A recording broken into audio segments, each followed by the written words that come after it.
Ayun mga boss, good day. Bali ngayon ang kakabitan natin ng racing seat ay Toyota Yaris. So, eto dinala ni boss mismo sa shop at para gawa natin ng bracket. Ayan. So, skip na tayo dun sa proseso nung pag-cutting.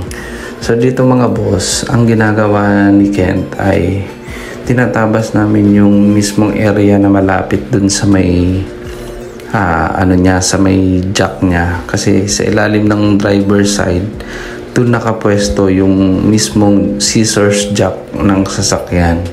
So nilagyan natin ng space para madukot niya yung yung scissors jack niya.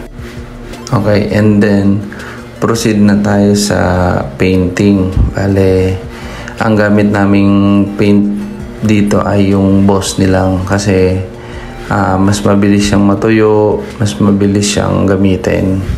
At the same time, okay din naman yung performance ng boss ni sa paggagamit namin ng boss ni. Okay naman din yung yung quality ng paint niya, since nandun lang din naman siya sa loob ng sasakyan. So dito mga boss, ang ginawa namin ay kinabit muna namin yung bracket niya dun sa mismong railings ng racing seat niya, kasi medyo mahirap nang ikabit kapag huling ikakabit mo na yung yung seat.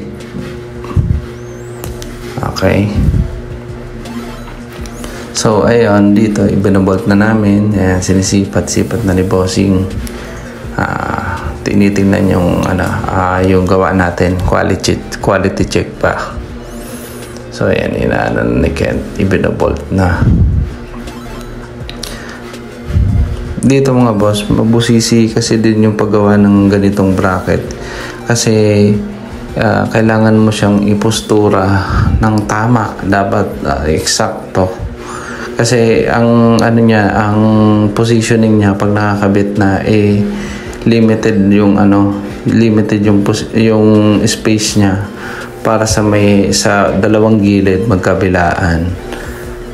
Kaya kailangan talagang actual na ginagawa. Or yung iba naman, meron namang talagang nabibentang bracket nito, pero syempre iba pa rin talaga yung customized na gawa. Kaya ayun, si bossing tiwala pa rin sa amin. So ito na po yung positioning nung racing seat niya. Dito pala mga boss, yan muna, isa muna yung kinabit namin, kasi hindi pa nakakahanap si bossing ng pares nung kanyang seat. So dito tinetesting ko yung adjustment tsaka yung comfortability niya, kung okay ba. So far naman okay naman.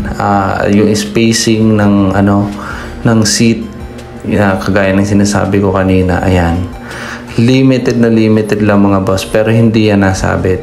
So siguro adjust na lang tayo sa may seat belt, kasi ayan, talagang konting-konti lang yung space niya. Pero so far so good naman yung kinalabasan, outcome. Happy naman si bossing, at chinek niya yung jack kung nadudukot pa. Ayan, so far okay naman, all goods na kay bossing. Happy naman si boss sa naging outcome ng ating ginawa. Ayan, testing niya muna kung malambot ba siyang i-adjust. So kapag magpapagawa pala kayo mga boss ng ganitong bracket, lalo na sa racing seat na kagaya nito, kailangan nating actual na ginagawa, kasi wala talaga tayong sukat yan mga boss. So ang nagawa na natin ng ganitong bracket ay eto, Yaris, Honda City, tsaka GSR. So ayan, thank you boss sa tiwala. Ingat lagi.